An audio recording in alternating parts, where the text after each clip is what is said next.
Okay, so there is the headlight pattern on the fence, and there's a little notch that's supposed to line up with the oncoming lane, and we'll see how that works.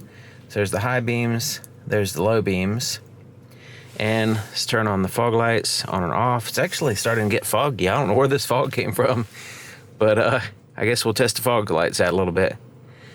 So there's the fog lights on or off, and so there's the high beams, low beams, and so yeah, we'll see how it goes. Problem with fog is that it's harder to demonstrate the high beam, so hopefully maybe we'll get to a place where there's less fog. So there's another view of the headlights there, high and low beams cut off.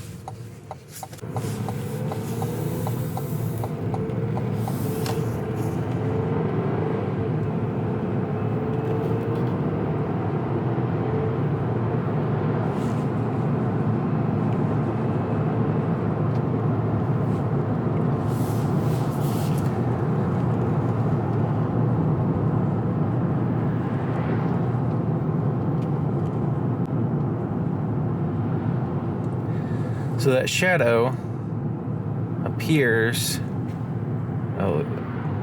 yeah, it's mostly on the oncoming lane, but the cutoff is a little high, so we'll see if it has an issue with blinding other people. It's like a full 3 feet off the ground, so if somebody has a low vehicle, it could potentially have a little bit of an issue with that.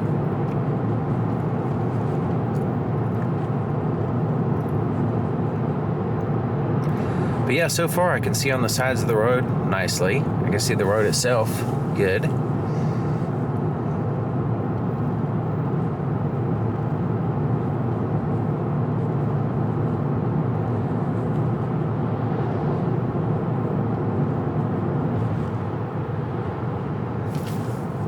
Alright, so yeah, it gets a little darker up here. Hopefully there'll be less fog. I'm glad it's not like super dense fog.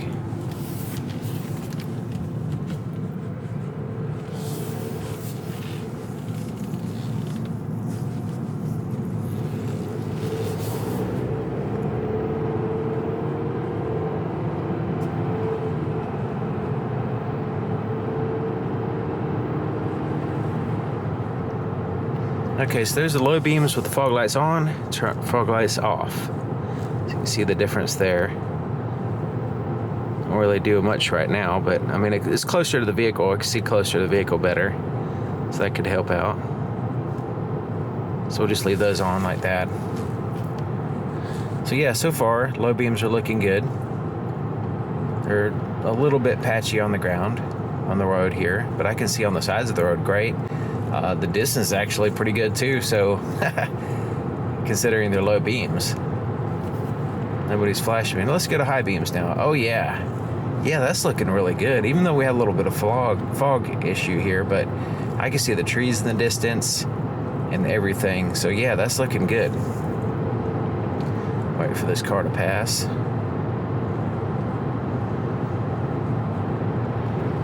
Another car. It's like they're evenly distributed tonight. All right, so yeah, high beams. Yeah, it goes out to the side of the road nicely, and the distance is pretty good considering we have fog tonight. And so yeah, that's looking pretty good.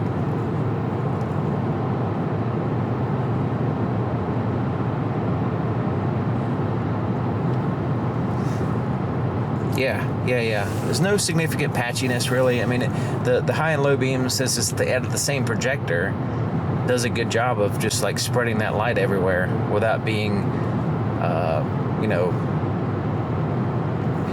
considering we have 2 points of light, of the main headlights, besides the fog lights, we only have 2 points of light, and that just one projector on each side, and then of course it's adding light, but it's still coming from that same point. These headlights are pretty impressive. The brightness is good. I would say it's adequate. It's not, it's not like it's super bright and super impressive or anything. The way they handle that light on the low beams is good. It's really good, actually, I think. And then the high beams is able to just fill the entire in front of me, the entire area in front of me, illuminate from like 180 degrees adequately. So yeah, this is I think it's pretty impressive.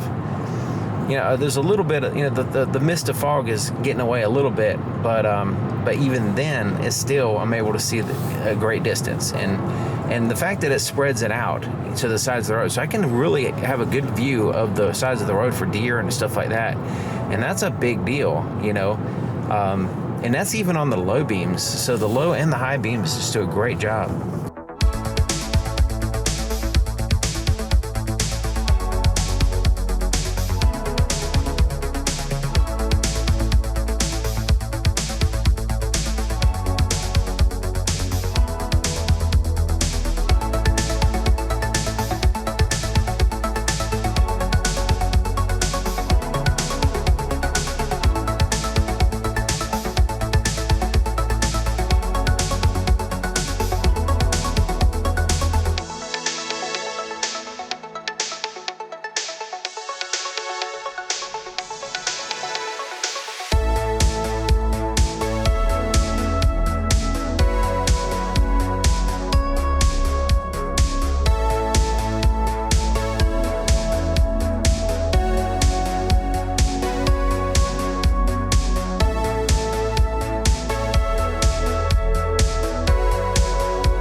Now, I mentioned this in the test drive.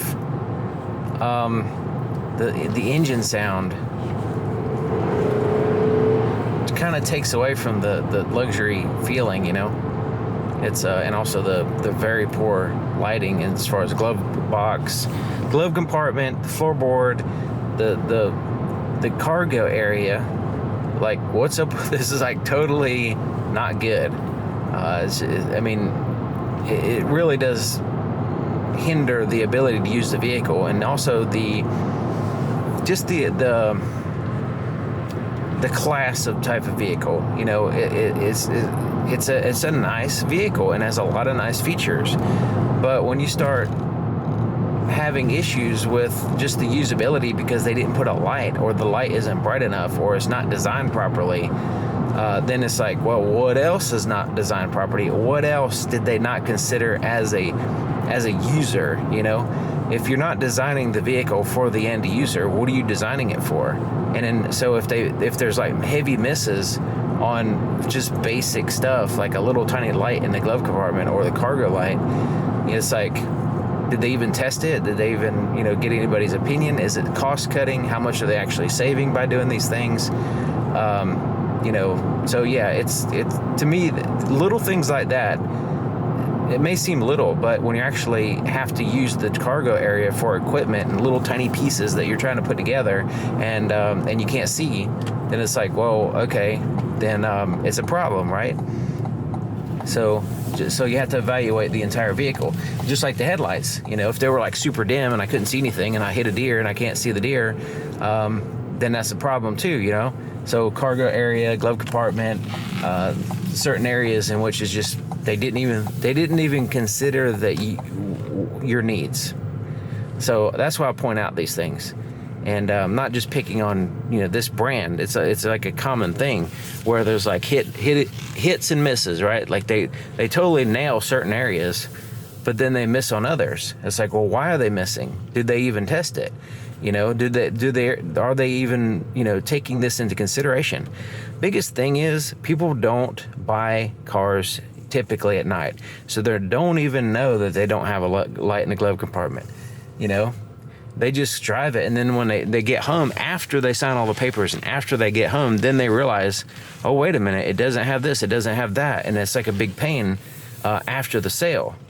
If it was known beforehand, and that's why I do the videos, you can understand what first of all, what the vehicle, the usability of the vehicle at night, but also how well the people who designed the vehicle, did they actually design it for you, or did they design it to sell? So yeah, that's very important to look at it in that way, because like we've got some nice fancy ambient lights here, so that contributes to you buying it because the advertising can look good, right? But the cargo lights are not shown in advertising, so glove compartment's not shown in advertising. So was this vehicle designed to sell, or was it designed for you as an end user to use it productively? So yeah, all these things to consider, right? So like safety companies measure the headlights and they give a rating on the headlights and certain things. So they design certain things to excel and other things to the things that are not measured, because hardly anybody does night videos, right? I do. I'm like the only person it seems like that takes it seriously. Even the people that do night videos, they don't necessarily take it seriously. They don't evaluate it. They just like show it.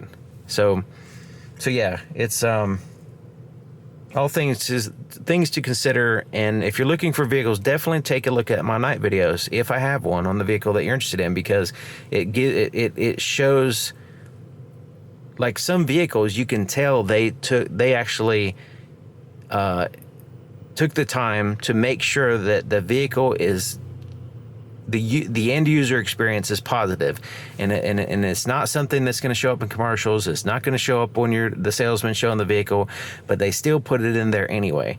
And those are the type of vehicles, when they consider those things, that means that there's a higher chance that they looked over the entire vehicle and designed it better than just like putting it together, and where they can cut corners, they'll cut corners, right?